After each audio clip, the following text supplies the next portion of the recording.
Living the dream. Sounds good to me, but hey, I'm living in New York. Working here too and saving up a little for the future. So right now, I gotta deal with reality. But one day, I'm gonna be retired, and that's when all this hard work is gonna pay off. I can see it now, taking the time to see everything the city offers. Maybe getting away for a while, seeing the world, or just doing nothing. Now that's living the dream. Hey, Sammy. Can you see I'm dreaming here? It's going to take more than dreaming, Sammy. Right, I might as well face it. I could never reach those kind of retirement dreams. Of course you can. I can? Sure, because you've got a plan. A plan? Yep, the City of New York Deferred Compensation Plan. Okay, Mr. Smart Guy Announcer type, I'll bite. But answer me this one question. What's in it for me? Glad you asked, Sam. See, the City of New York Deferred Compensation Plan is a retirement savings plan which gives city workers like you tax savings now and an easy way to save for your retirement in the future. I'm listening. And when you participate, you can contribute as little as 1% of your paycheck all the way up to 25%. Whoa, whoa, whoa. You're taking money out of my paycheck? It goes into your account, Sam. Plus, because that money comes out before you pay taxes, it could lower your taxable income. And don't forget, you decide how much you contribute. But why should I contribute any? That's what we're about to find out. You said you were saving for your future, right? Right. So let's say you're putting away $2,000 a year. Okay. You could put it in a regular account that gets taxed every year, like the one at the left, or in a tax-deferred account like your City of New York plan. I'm with you so far. Now let's say both accounts earn 8% on their money, and in both cases, you invest for 30 years. Fair enough. Now, here's what happens. Because you pay taxes on the contributions and earnings of one, but not on the other until you start to make withdrawals, there's a big difference. How big a difference? More than $100,000 difference. That's a lot of acorns. It sure is. Okay, I went in on this plan. How do I make it work? That starts with knowing the three basic types of investments: stable value, bonds, and stocks. We'll start with stable value investments. Considered the most conservative investments, their goal is mainly to preserve the value of the money you invest while adding on a little bit of interest. However, because their risks are low, cash investments can only offer a low level of potential return. The next category is bonds. Bonds are loans you make to corporations or government agencies which promise to pay back your investment along with regular interest payments.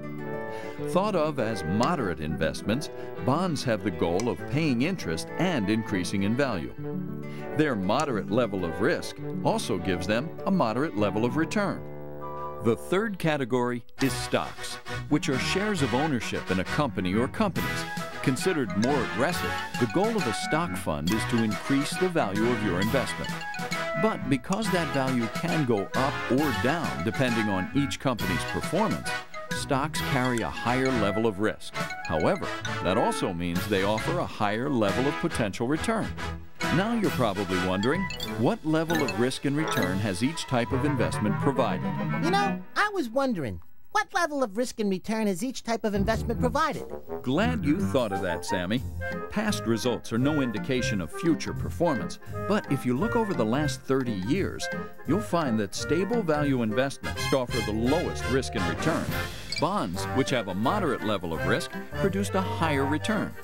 And stocks, with the highest level of risk, also generated the highest level of return. But these numbers aren't as high as they seem, because there's always the risk of inflation. Oh, that's not good. No, it's not. Inflation makes the dollars you earn today worth much less in the future. And over the last 30 years, this has been the average annual inflation rate. What does that do to your investment earnings? Well, when you account for inflation, it's easy to see your earnings aren't quite as high as they once were. So that means, and this is tricky, that in the long run, conservative investments could actually be kind of risky because inflation makes them worth less. Good thinking, Sammy. So, when you're creating your portfolio or mix of investments, here are two key ideas you should keep in mind. 1. Develop a long-term objective. 2. Determine your ability to accept risk. Let's take a close look at number 1. By investing for the long term, you're better able to ride out the short-term ups and downs in your account's value, should they occur. The second idea you should keep in mind, determine your ability to accept risk, is tied to how willing you are to ride those ups and downs. But don't almost all investments go up and down and up and down? Absolutely. All investments carry some sort of risk, but it's all a matter of risk and reward. The higher the risk you are willing to take with your investment, the higher the reward you have the potential to earn over the long term. But how about all the people I work with? I mean, doesn't everybody have a different idea of what kind of risk and reward they're willing to take? Sure, but that can change with your age and your length of employment. For example, if you are 25 years old and have another 20 years before you retire from city service, you are better able to absorb risk and realize its rewards, since you have another 20 years before you need to rely on retirement funds. On the other hand, if you are 57 years old and have only 5 years left until you leave the city, your ability to absorb risk is greatly reduced. So you may want to consider lower risk investments, even if they do represent lower rewards too. To help you understand what level of risk you're comfortable with, take the risk tolerance quiz in your plan literature. Then you can turn to the next step. Choose your investments. One thing you'll want to keep in mind is that it's good to diversify or use a mix of different investments with different levels of risk and reward. After all, the rewards you reap from one type of investment can help offset the risk from another. Okay, here's a question. Keeping all that in mind, how do I choose the portfolio that's right for me? Your plan offers you two easy ways. 1, choose a prearranged portfolio, or 2, create your own portfolio by selecting from the plan's core investment options. The prearranged portfolios help answer the question, where should I invest my money? They help you if you're not comfortable with creating your own portfolio and assure that you are diversified in your investments. Please be sure to read through your literature carefully to help you decide which prearranged portfolio is right for you. And remember that if you go with this option, you should choose only one prearranged portfolio. If you decide to create your own portfolio, you should know that your plan currently offers you an array of investment options.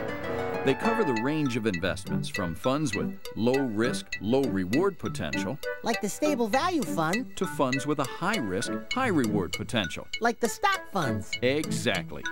But what if I make my choices and then I want to change a couple? Can I? No problem, Sammy. As long as you've got a phone or computer, making changes is easy. For instance, you can call the plan's telephone voice response system 24 hours a day, every day. Just call 212-306-7760 or go online at nyc.gov/deferred comp. Be sure to read the information provided to you with this video. Either way, you get access to your accounts and look at all you can do. And the website lets you download software to help you plan, calculate, and evaluate different approaches to your retirement. This is good stuff. I'm learning how to reach my dreams. How you use your plan to help you reach your dreams is up to you. But the choices, options, and services you need are all in your plan. So start saving today, because the earlier you start and the more you put away at the beginning, the better off you'll be when you retire with your City of New York plan. New York City, where dreams come true.